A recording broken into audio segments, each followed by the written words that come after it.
Ini saya masih ingat zaman Jepang, Bung Karno mengatakan bahwa lengan pundak itu lurus dan telinga tangan telapak tangan ini setinggi telinga. Mereka. Enggak tahu kenapa kemudian jadi mengempalkan tangan. Sebenarnya saya juga galau sekitar 6 tahun yang lalu bukan Surabaya tapi Jombang mengklaim bahwa Bung Karno lahir di Jombang. Bapak dengar ya? Itu karena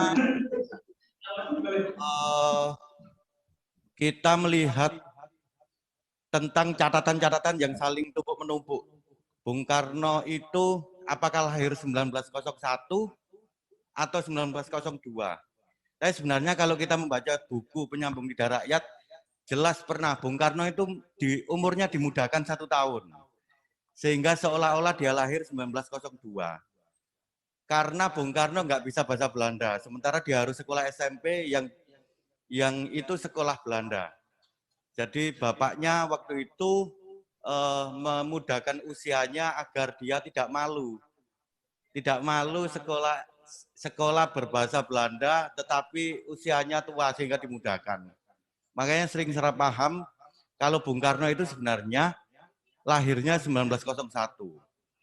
Karena 1902 memang catatannya bapaknya sudah dipindah ngajar dari SD Sulung ke Ploso Jombang.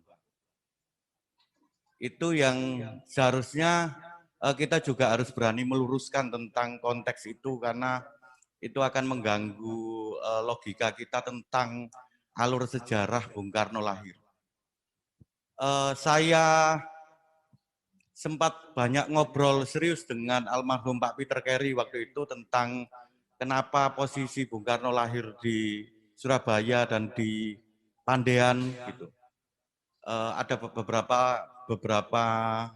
referensi yang kemudian kita diskusikan macam-macam, tapi pada prinsipnya sebenarnya kalau kita belajar tentang sejarah lahirnya Bung Karno tidak lepas dengan sosok ayahnya. Namanya bukan Raden Sukemi, tapi Raden Sukeni. Sukeni Sostro Diharjo. Jadi spellingnya kadang-kadang keliru, kita menyebut Sukemi, yang benar adalah Sukeni. Sukeni itu seorang ningrat yang Bung Karno sendiri juga tidak tahu sebenarnya darah ningratnya dari siapa. Di bukunya Bung Karno menyebut saya keturunan Sultan Kediri, padahal Kediri tidak ada sultan. Jadi Bung Karno sendiri juga kebingungan sebenarnya saya darah ningratnya seperti apa. Sampai kemudian ketika gurunya Pak Cokro Raden, Bung Karno juga menghapus gelarnya Raden. Padahal sebenarnya Bung Karno nama lengkapnya adalah Raden Soekarno. Nah, Pak Sukeni itu seorang guru rendah yang mendaftarkan sebagai guru di Probolinggo tahun 1880. Kemudian dia mengajar pertama kali di Bali bagian utara, di Singaraja. Saat itu di akhir abad ke-19, situasi Singaraja sempat kacau karena Raja Singaraja dibuang sama Belanda karena kalah perang. Nah, Raja Singaraja terakhir yang dibuang itu adalah Pak D-nya ibunya Bung Karno. Raja Singaraja terakhir itu Pak D-nya ibunya Bung Karno. Nah, waktu itu bapaknya Bung Karno ngajar di sekolah Ongkoluru namanya. Jadi sekolah waktu itu SD itu hanya sampai kelas 2 untuk kaum pribumi.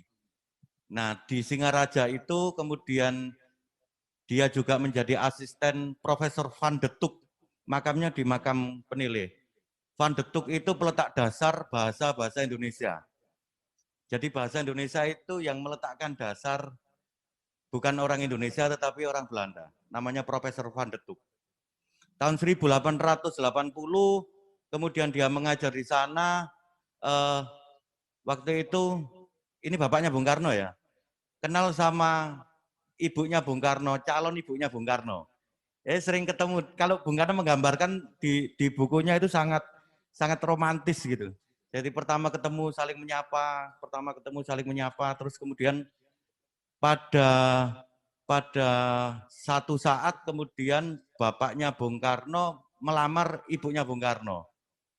Seorang ningrat yang dilamar oleh seorang ningrat yang tidak tahu keturunannya siapa, yang penting Raden gitu. Nah, pertemuan itu yang kemudian membawa keduanya menikah. Tetapi karena kultur Bali tidak membolehkan pernikahan dengan orang di luar Bali, sehingga ada adat yang membuat ibunya Bung Karno dipaksa dilarikan di luar Banjar.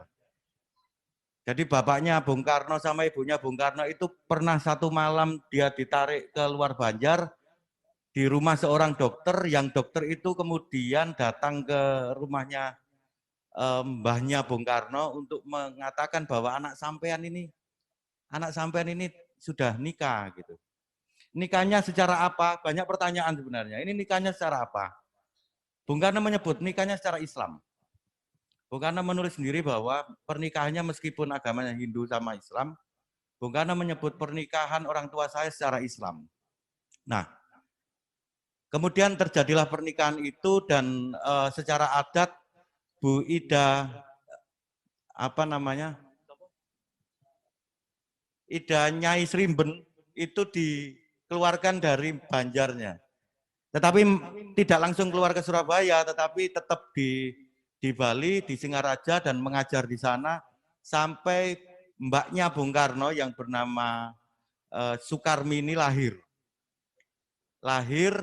Dan kemudian setelah itu bapaknya Bung Karno, Raden Sukeni itu mengajukan agar dipindah tugas di Jawa. Tidak dijelaskan pertimbangannya apa, kemudian dipindahlah kemudian di Surabaya. Nah ini yang kemudian menjadi titik balik sebuah kehidupan dari seorang guru yang ada di perantauan ke Surabaya, mengajar di SD Sulung. Di SD Sulung itu di belakangnya kantor gubernur. Nah sekarang pertimbangannya apa? Kemudian bapaknya Bung Karno tidak tinggal di sekitar SD Sulung tetapi di Pandean. Semua literatur termasuk kesaksian dari Pak Peter Rohim menyebutkan bahwa di Pandean mulai dulu sampai hari ini adalah komunitas orang-orang Hindu Bali, khususnya Singaraja, sampai hari ini. Jadi kalau di Penilai sekarang kita sering akhirnya tetap bisa melihat hotel-hotel itu ya ada Hotel Bali, Hotel Singaraja, transportasi bis itu larinya ke daerah Bali gitu.